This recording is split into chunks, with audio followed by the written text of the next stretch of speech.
Alright, so this is going to be our breastfeeding educational video. Hi Ms. McAllister, my name is Karina, I'm a nurse, and I just want to come by and see how you're doing with breastfeeding John. So have you breastfed John at all yet? No, I haven't. Alright, so this will be a perfect time to learn how to do that. So it looks like he's crying, so that's a sign that he might want to breastfeed.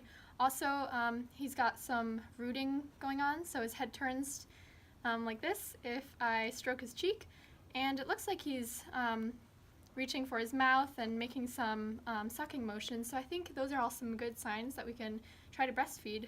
So what you can do is make sure that you have a pillow or something comfortable, make sure you're seated up nicely, and that the baby, you would take this hand, so for the purposes of this video that doesn't work, but so Ms. McAllister, you would take your hand and make sure that your hand is supporting your baby's neck and head, and you could take your other hand and make sure that the nipple is touching his mouth.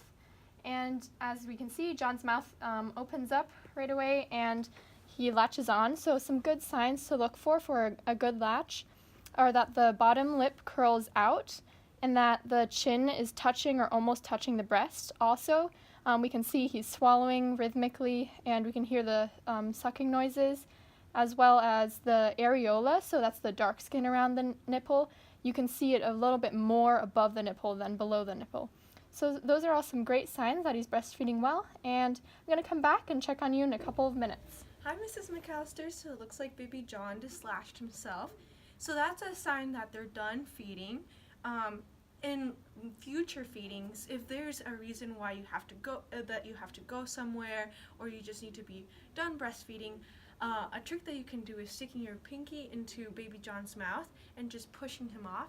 This causes you to not get hurt when you dislatch the baby. So once the baby is done feeding, what you want to do is burp the baby. So I'll just display for you how you do it. So you would take baby John, support him with your hand, his chest and his chin.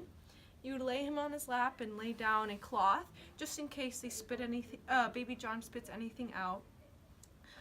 But the reason you would lay them down on your lap is because it puts some pressure on his stomach and it causes the air to come up. So you would just pat the back or even rub the back, and this should be good. Then after you're done burping, you can offer baby John the other breast, but it's okay if they don't take it. But you do want to make sure that in the next feeding, you breastfeed with the other breast. Okay, that sounds great. I had a question. I was wondering how often John's going to be breastfeeding. Right, so typically newborns breastfeed between 2 to 3 hours, within 2 to 3 hours, but breastfeeding is baby-led, so whenever baby John is displaying the signs that Nurse Karina showed you, so you know the rooting, crying, then you should breastfeed baby John. All right, that sounds great. Thanks so much. Yeah, and also breastfeedings take around 15 to 30 minutes. Sometimes it might take a little less than that, other times a little bit more. But that'll vary with each breastfeeding and also vary with the age of baby John. All right, thanks. Nice seeing you.